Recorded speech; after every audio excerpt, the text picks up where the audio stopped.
Okay, so today we'll be discussing future tense. This is a grammar lesson. It's planned for 70 minutes, but does have 20 minutes of leeway to flex time between the different sets within the grammar lesson.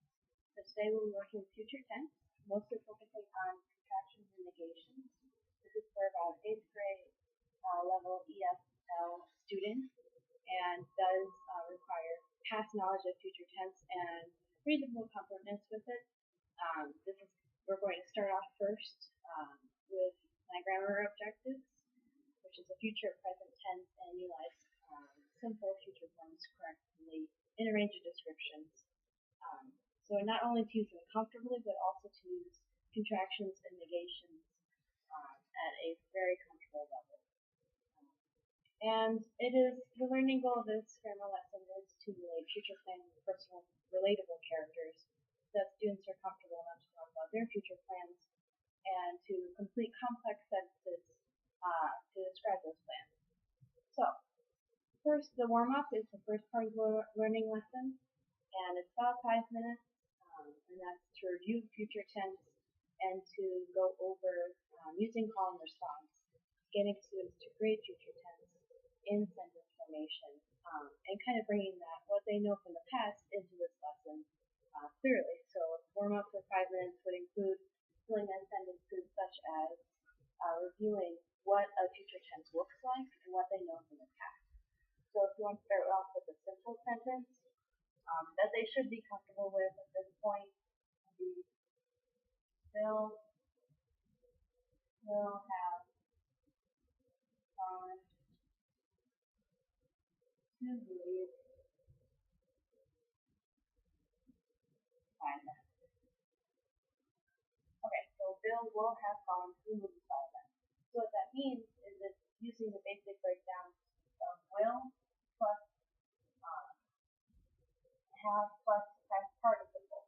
So this equation they should be comfortable with, so it's reintroducing. So will, have, and past participle. This equation they should be comfortable with at this point. So the warm-up is going through this and utilizing this, in addition to using a time marker, which they should also be comfortable with in order to show what exactly indicates future tense. That means by then. This is big. If students can understand this coming into it, that's what the warm-up is, to get those juices flowing and also to reintroduce these big concepts. So going off of that, that's what I would expect this grammar lesson is designed for students who are good with this idea. Alright, so going off from that, we would start with the grammar lesson, which is focusing on contractions and negations. So that means their past knowledge of using present tense with contractions. So reviewing things like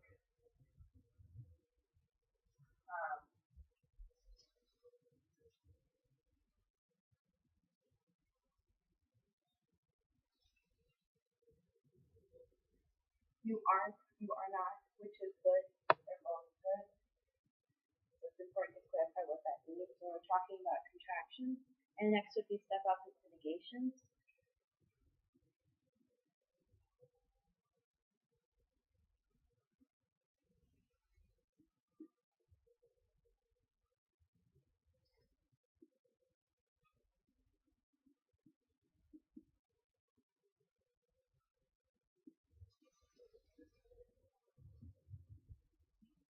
So this activity, which is about 10 minutes, is also introducing what they know from contractions with present tense, and then confirming negation. So if we're using the same sentence, Bill will have not gone to the movies by then.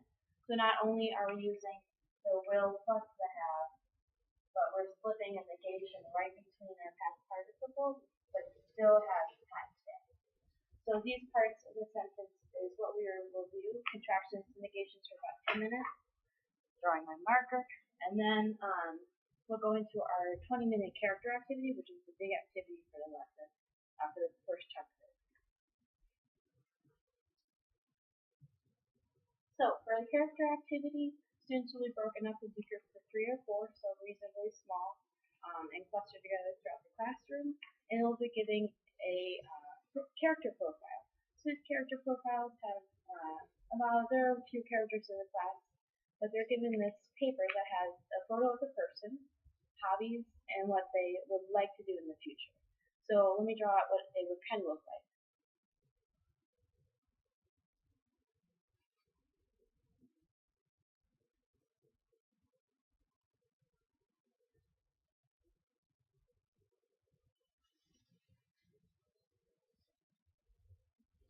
Okay, so this is essentially what it would look like. It has the photo of, let's say, Bill. So it has the photo of Bill, his name, what his hobbies are. Bill in this grammar lesson, random example, likes to run and bike, and he plans to run races, beat his best time, that kind of thing. So not full sentences, just a list of hobbies, run, bike, and he wants to race, win. So this idea is giving students a rough idea of these characters that maybe they can relate to. There are different characters in the class. There's a theater person who wants to write his own screenplay. There's a person who likes to go outdoors, stuff like that. So it's somewhat relatable, and they can put essentially a face to this character. So, and then the character activity is that these groups of 3 to 4 people would create 3 to 4 sentences based on these characters. So each individually working as a group, they would write 3 to 4 sentences. Bill plans to run in the future and win his race. So this idea of creating future tense, and in those 3 sentences that they would create, they would do one simple future tense, so just simple future. So Bill plans to run tomorrow, essentially is what we're looking for. And then the second,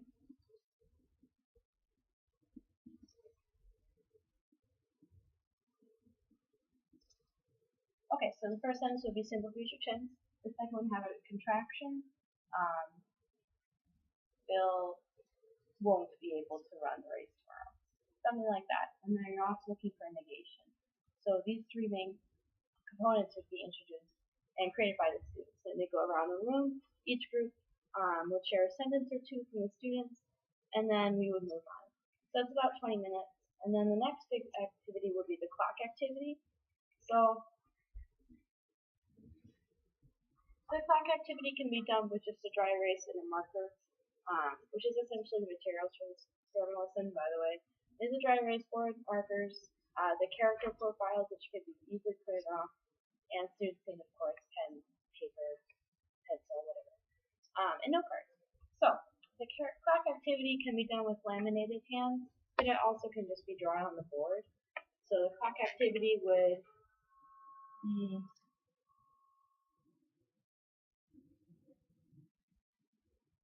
essentially a simple clock. And what you're doing is you are creating a time for students to create these sentences. So let's say you draw this. And again, 3 to 4 sentences created by the students in small groups. So if they have questions, they can discuss it. And based on their character profile, you would ask about 3 to 4 questions like, what is Bill going to do at 9 a.m.? And then I would just write the time. But as you can do it, you can block it off. So say 9 a.m. Give them a few minutes, go around if they have any questions. It's reasonably quick. Quick turnover, and then you say, okay, well, we did 9 a.m. What about 1:30 p.m.? And then you would drop. And just for clarification, like p.m. a.m. This is a simple activity, but it also allows you to break it up a little bit so the students go through this quickly. So you say 9 a.m. Okay, moving on. 1:30 p.m. And things like that. You can also, towards the end, if you're going throughout the day, which just seems reasonable, you can say later in the day, one of the last sentences you ask us is, at 11. Say 11 p.m. for a later time. And then because Bill, I don't know, is basically running and playing outdoors essentially, you can say, what is Bill not going to do at this time if he likes to go outdoors? Are you going to go for an 11 o'clock? I do, but Bill probably won't. So moving on. And that would be the idea. So future character plans. It allows them to look into the future and to create simple perfect tense, contractions, and negation. So just reinforcing those through and through. Again, all these activities are pretty quick. I think the character activity has a little bit of lead time for students to kind of get into it a little bit, and the clock activity will move quickly. So we are doing a grammar lesson to start off, which I know can be kind of dry, but it will be reasonably quick. And then we're just launching into activities so the students can use them. Another thing is if you have students who are kind of quiet, or your classroom is kind of quiet, you can ask them to come up and create a time. Come up to the board, draw a timeout that you want, and then write AM or PM and kind of challenge them to create something and get up and kind of move a little bit. Okay, so at this point, I would ask the students to start thinking about creating sentences of what they think Bill would do, in 5 years, in 10 years, sort of ideas like that. Just get them thinking about beyond today and into the future. And while they're doing that, I can answer any questions. I can also pause and see where the class is at. This is a good 10 minutes. So they're writing sentences based on their character profiles, what they plan to do, what their characters plan to do, what they see their characters doing.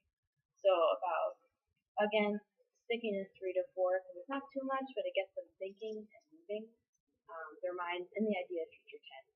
So 3 to 4 sentences, what they think their characters should be doing beyond the clock, and then also what they see themselves doing. So maybe ask for what do you see yourself doing in 5 years? It's just something to get them thinking and ask them to create at most 4 sentences. And at this point, I can go around to ask any questions, and also this is a great time to pause as an instructor and see, do they need more practice? What do they have questions about? And I think that's really valuable to stop and see where the class is at this point. There's 2 activities in, grammar lessons scrunched in there, and a warm-up is kind of a lot. But it can be done, and I think it can be done in a good way. So again, asking the questions for Q&A, do you have anything you want to go over? Do you want to look over a complex sentence in future tense with a contraction and a negation, just to make sure they can recreate it. So that would be that.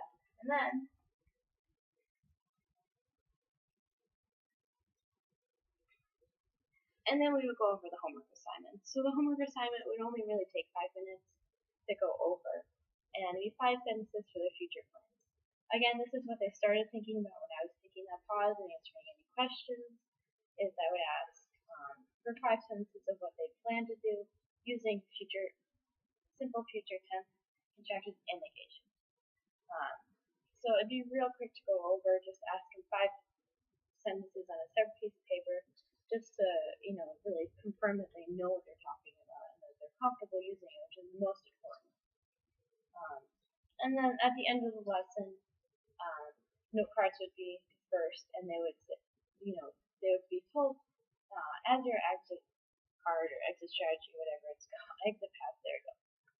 I would ask for 3 main questions for them to answer on note cards, so that we can kind of start off the lesson. It would not only aid in my reflection of how the grammar lesson went, but also in what we would need to review for next time coming up, or how we can learn more next time, or next time I try this grammar lesson again. So these 3 questions would be,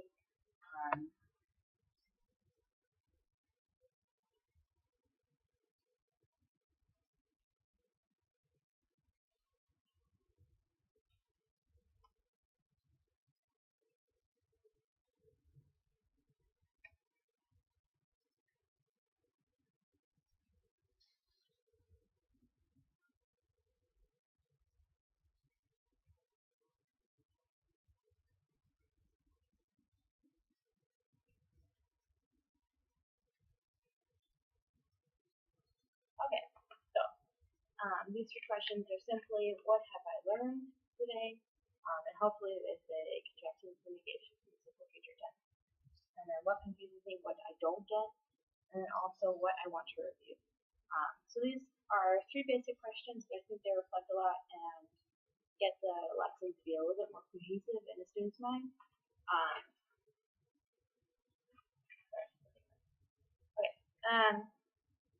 So this idea of making future plans and being able to describe them in addition to using contractions and negations, and also completing complex sentences is very important to the success of this grammar lesson, and it's what this lesson is built on.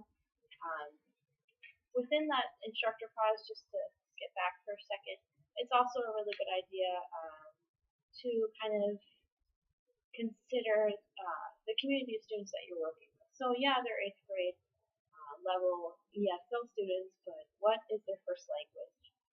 Maybe there are some little quirks that you need to keep an eye on because their first language interference might come into effect in learning this lesson. Because it is taking a basic tense and adding complexity to it. So some things that I think would be important to keep an eye out for first language interference would be the idea of time markers to indicate tense, such as what we kind of talked about in the warm-up and the first example of Bill. So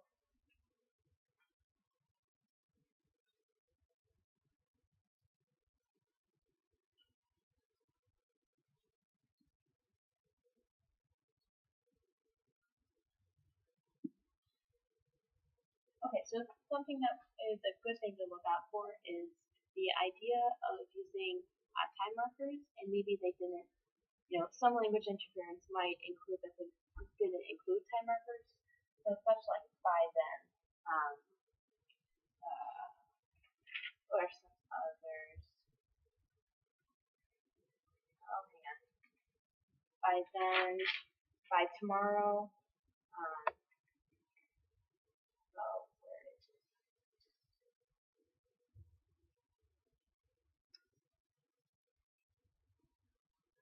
Yeah, by then, by tomorrow, in 5 years, that idea. By 12 o'clock, I'll see you after that event. The idea of creating a night where the tense is taking place in the future. So these time markers may or may not be used in some other first languages. Where are you? Okay.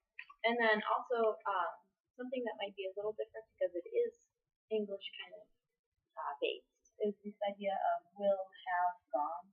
So past that will plus have plus past participle may not be a formula that's used that might come in contact with first language knowledge. So that might be a little weird, so that might be something to keep an eye out for. But the will, have, gone should be pretty comfortable. Again, that should be reviewed from what they know from the past. And if they don't, we need to flesh that out. That's why this lesson is 70 minutes, but within a 90-minute time frame. So that's 20 minutes for play and for either reviewing things like that if it's unclear, or going over the idea of timestamps, which can be kind of confusing if it's not your native language, which is why you're learning it. So, yeah. Also, oh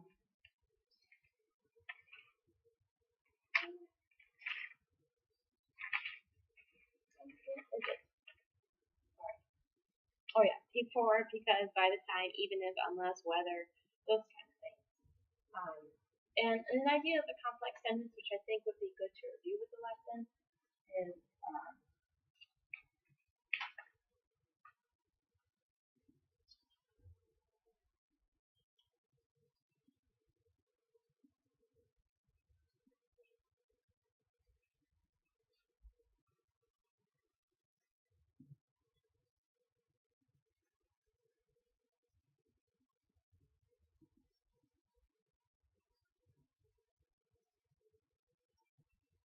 okay, so this is an example of a complex sentence.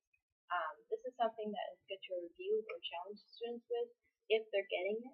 Let's say it's reverse. If they're understanding it and they want to create more complex sentences, this is kind of what I'm looking for. At this point, the students should be pretty comfortable, and I would consider this, if they're comfortable creating these kind of sentences, it'd be a relatively successful grammar lesson. So that's just what it looks for.